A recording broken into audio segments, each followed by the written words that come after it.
Hi, in this video I want to talk about a very famous Indian painting called Saurashtra. It was done in 1980s by Indian artist S.H. Raza, and it was sold about 10 years back for something more than 20 crores at that time. It's one of the most it's the costliest, perhaps one of the costliest Indian paintings ever made. And I want to, for the first 4 to 5 minutes, I want to talk about why that painting is so special to me. What's really there, how easy it is to understand this important abstract work of art. And then after that, in the last few minutes of this video, I will actually show you how I recreated this painting in my own style, in a very simple style that you can also try, appreciate, and enjoy doing art in a way that mimics the power and the energy and the representation of Saurashtra. Hope you like this. This is a painting called Saurashtra by the Indian artist S.H. Raza. This was done in early 1980s, and this was sold, I think, about 12 years back for an amount which is over 20 crores right now. So what is so special about this painting?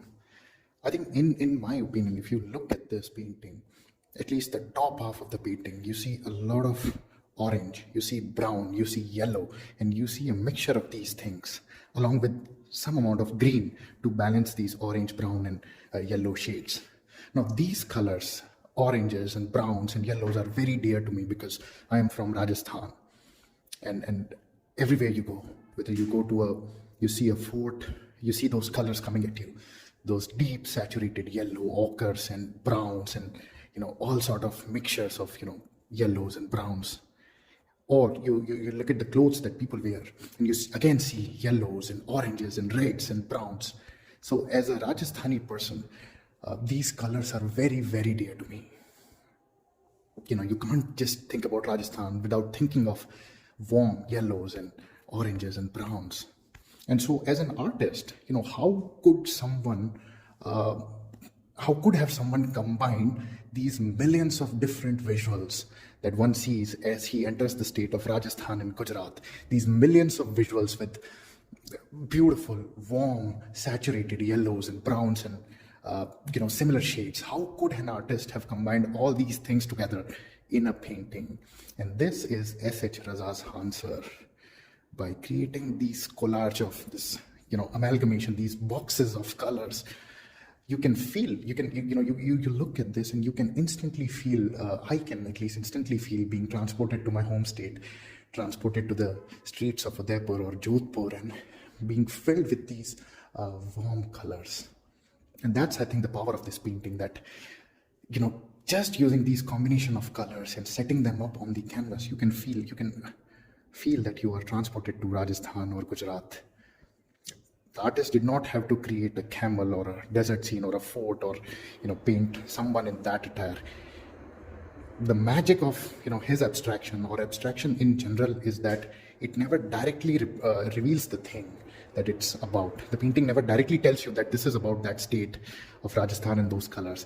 It lets you imagine. It opens up your imagination so that you go there, and use the painting as the hint.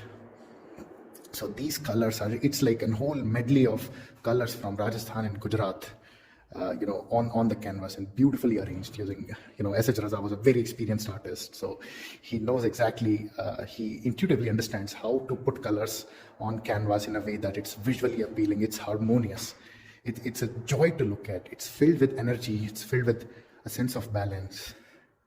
So if somebody had to, say that I haven't been to the Indian states of Rajasthan and Gujarat, but I would love to see, get a sense of those states, of those places, of those sounds, of those people, of those visuals, look at this painting, man. Look at this painting and get that essence for you within a few minutes. And that is just my interpretation of this painting.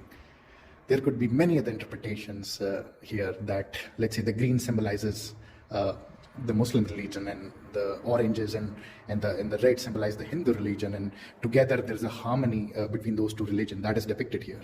That's another interpretation. The painting could also be interpreted as representing the diversity in India, with a whole range of shades and colors and shapes coming together harmoniously. So it's like a representation of India's unity in diversity. That's also an interpretation, and there are multiple other interpretations and reasons why this artwork is considered so important. But this was just my personal intimate opinion of why I found this work so interesting. I hope this was useful. In the next part, I'm going to try to create my version of Saurashtra. All right. So you start with a blank piece of paper and you just let out some lines. You don't think, you don't really plan what the final outcome you want from the painting. You just draw some lines and then you, just like I did here, and then you add some colors because this is Saurashtra, because it has a lot of warm colors. So I started with a warm palette with reds, with oranges, with some browns, with some yellows. And then in those lines, in those empty spaces, I just started adding the colors.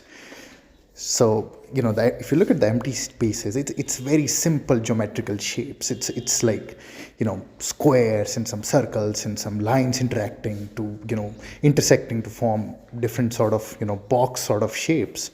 That's what Saurashtra is. It's like a geometrical pattern of colors arranged harmoniously. And then now I'm just filling up those empty spaces using those warm colors, using those oranges and yellows and reds, as you see. It's not, you don't plan it, you don't I didn't think that okay, the next in the next stroke I'm going to add a red here. It's spontaneous. You just let go, you just think on the fly. Whatever feels right at the moment, you do that color, you add that shade, you redo it, you add shades on top till it just feels nice. To give you a different example, it's sort of it's sort of like sex, in the way that you don't think what the next move is going to be. You don't plan for that. It's just intuitive at the moment. What feels nice, you do that. And that's how you're adding colors here based on your visual understanding, your visual sense. The visual sense is developed over time. Once you do a lot of paintings, once you just keep doing paintings for some time, you develop that sense that yes, this combination of colors and lines and shades is looking good. But again, it changes over time, and with each painting that sense develops. So you just got to keep at it, and you develop an intuitive sense of what looks great for you. I hope this was useful.